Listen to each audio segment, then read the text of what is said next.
I'm delighted to be here this morning as part of Humanitarian Day here in Copenhagen with some of my colleagues from other humanitarian organisations, from the UN organisations, from the NGO community, and of course the Red Cross, Red Crescent movement. And we're all here today in this event and in others to make clear a very simple message that climate change is not some abstract future threat. Climate change is now, climate change is happening now, climate change is affecting people now, and climate change has a human face of those people who are being affected. And our particular concerns are various, and we'll be hearing about them from some of our colleagues. But one particular issue we face, as you've already heard from Robert Glasser from CARE, is that disasters are increasing in number and in intensity. This is a trend that's been going on for some years now. It's a trend that's bound to go on for many years to come, whatever's agreed in Copenhagen, because the effects of climate change are already with us. That means that whereas 20 years ago there were perhaps 200 natural disasters a year, now we're facing something more like 400. And whereas 5 years ago half of those disasters were related to climate, now 3/4 of those disasters are related to climate. That's the trend we're facing. You can't relate any particular disaster to climate change, you can't make that causal link, but there's no doubt of the trend. And there's no doubt this is going to be affecting millions of people around the world more and more as we go on. And of course the countries it affects are the poorest and most vulnerable countries above all.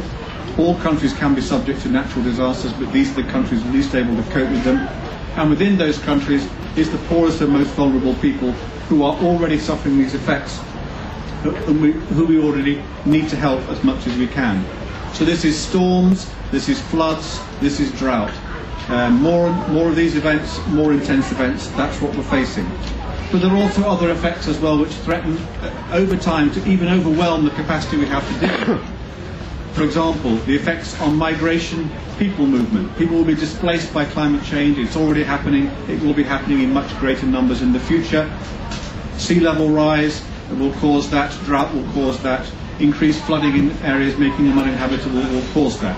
So the numbers are mind-boggling when you move 20 or 50 years ahead. These are things that are going to happen. We have to be ready for them. There will be problems about food insecurity. You'll be hearing about that from my colleague Josette Schuren, I'm sure. There will be problems about healthcare, extra health risks, some diseases becoming more endemic in new places as the climate warms in different places. For all these reasons, we're expecting that climate change will become one of the major drivers, even more than it is now, of humanitarian assistance, of humanitarian need. We need to be prepared for that. The world needs to be prepared for that. We need to be getting ready for that now.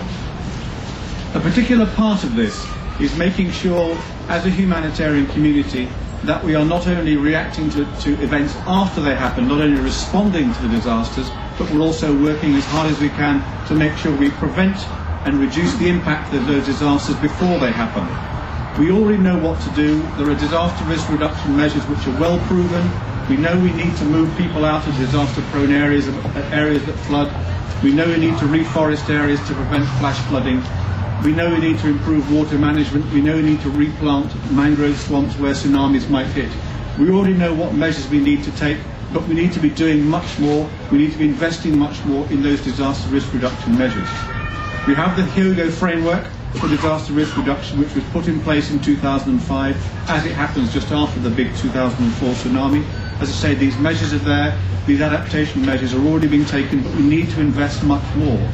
And that's one of the significant parts of the Copenhagen Agreement that has to be there. Whatever the focus on mitigation and reduction of emissions, adaptation is also absolutely crucial, and adaptation is needed now. And that means we need an adaptation fund of a significant kind, which is also giving resources to this crucial point of disaster risk reduction and the crucial points of adaptation to climate change for the poorest and most vulnerable people in the poorest and most vulnerable countries, so they have those resources now to begin to adapt to these crises, these disasters, these effects of climate change affecting ordinary human people, which is, I repeat, are not some future abstract threat. It is happening now.